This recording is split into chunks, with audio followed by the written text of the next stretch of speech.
What's up, guys? Somebodysgun here. I'm going to walk you through the top tips and tricks I've learned thus far in Chapter 3, Season 2, and this is going to be a combination of things you can do in pub matches and then things you can do in competitive, so there should be something for everyone. Stick around to the end because I think that one's my favorite. If you guys enjoy the video, make sure to like and subscribe. Let's get right to it.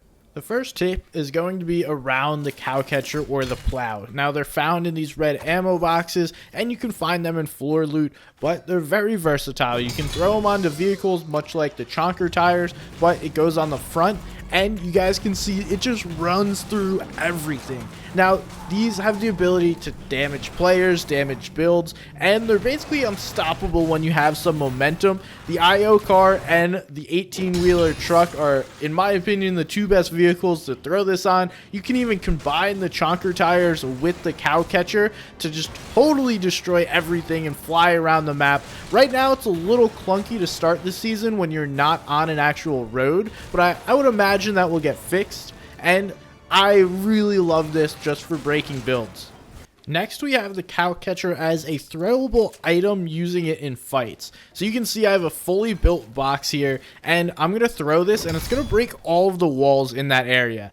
Not only is it going to break them, but those spaces are no longer able to be built in, and this is a great way to engage into a box, and it's going to prevent building in this area. Now, you can see if you have the cones down, it does prevent the players from being able to break the cones, and if you wind up editing the cone, it breaks the cow catchers in order to counter them. So a good counter would be to have a cone in your box, but as we can see, if there's no cone in your box here, it is now going to be a basically 4-tile wide space where you just cannot build anything until that is broken. It is incredible and reminds me similarly of the crash pad. You can use this to engage in fights, or you just wind up going right next to a wall. You're like, all right, I'm going to find you. I'm going to jump into this fight using one of these cow catchers. All you do, you throw it at the wall, boom, and then you shoot your opponent, bam, and he's done because he's probably reacting to something and you can't be stopped. It's like a pre-edit. Next, we have the SMG. The combat SMG is the best weapon in the game. I'm going to throw up these side-by-side stats of just a common SMG. It does 20 damage. It does double to the head, so 40 damage to the head. The fire rate's the same as the Stinger. The mag size is 2 bullets more, and it's less to reload. So if you guys thought the Stinger was powerful, take a look at the combat SMG. Now, the only, I'd say, minimal downside to the combat SMG is there's a pretty strong recoil. It's much like the MK where it just pulls straight up when you start shooting it. But once you take, I don't know, maybe 5 minutes to play the game, 10 at most, to figure out, okay, here's how we want to use the SMG, and just pull down while you're shooting it, it is virtually unstoppable. Now, even when it is in a box, it is super easy to use because the recoil at 1 meter is irrelevant. All you do is hold it, shove it in somebody's face, and boom, you're getting elims left and right. Now we're going to talk about a new item, the repair tool. So it's going to allow you to repair vehicles as well as some other things that I think you guys are going to find helpful. So obviously, if you're outside of the vehicle and you want to repair it, all you do is hold it right towards the vehicle, it will repair it. Now, the cool thing is you can repair vehicles while in the car. So say you're trying to make a rotate, or you have multiple teammates, one could build for you, the other one can then hold, and it can be refilled. So you just have to go to a gas can or a gas container and refill it. Now, here's some versatility for you.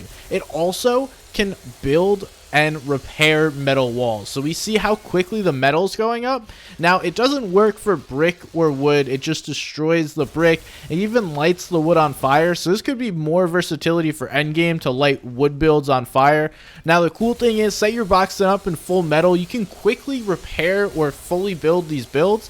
The only problem is there's no visual cue of a fully built metal box like there normally is. The HP is there, but the actual visual that's going to prevent players from spraying at you is not. So it does have a slight downside there, but nonetheless, this is a really cool addition. I waited in queue like I did, but now let's talk about my favorite piece. That's the mantle or the climbing. Now, I have a very simple video about how to tactical sprint and how to use the mantle. If you want to go check that out, it's right above.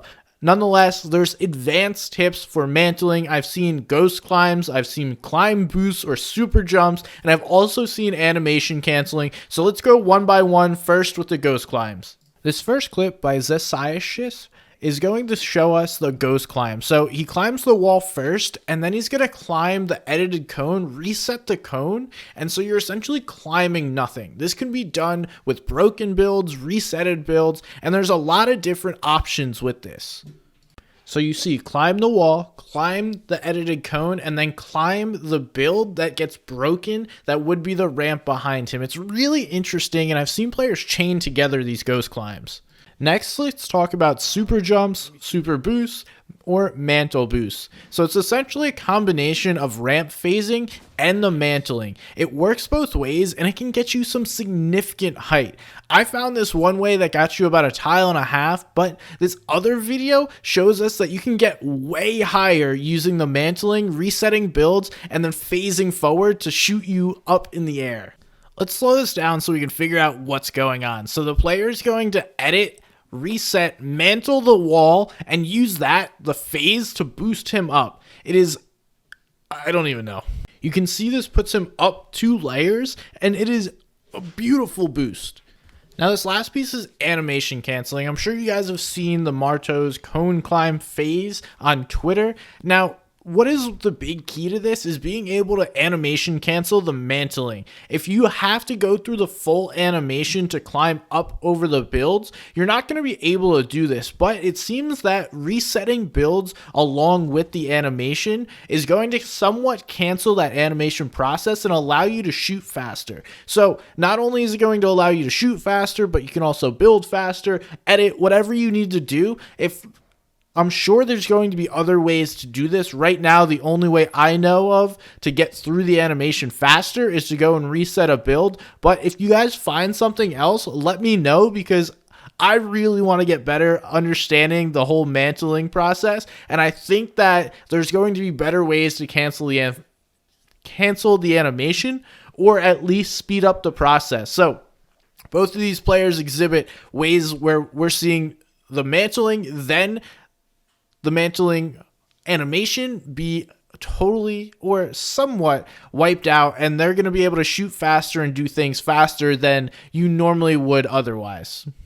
So I hope these tips were helpful for you guys. If you find some other stuff going on this season, let me know down below in the comments. I want to thank you all for watching. Go check out this next video if you want to learn some more, and I will see you guys next time.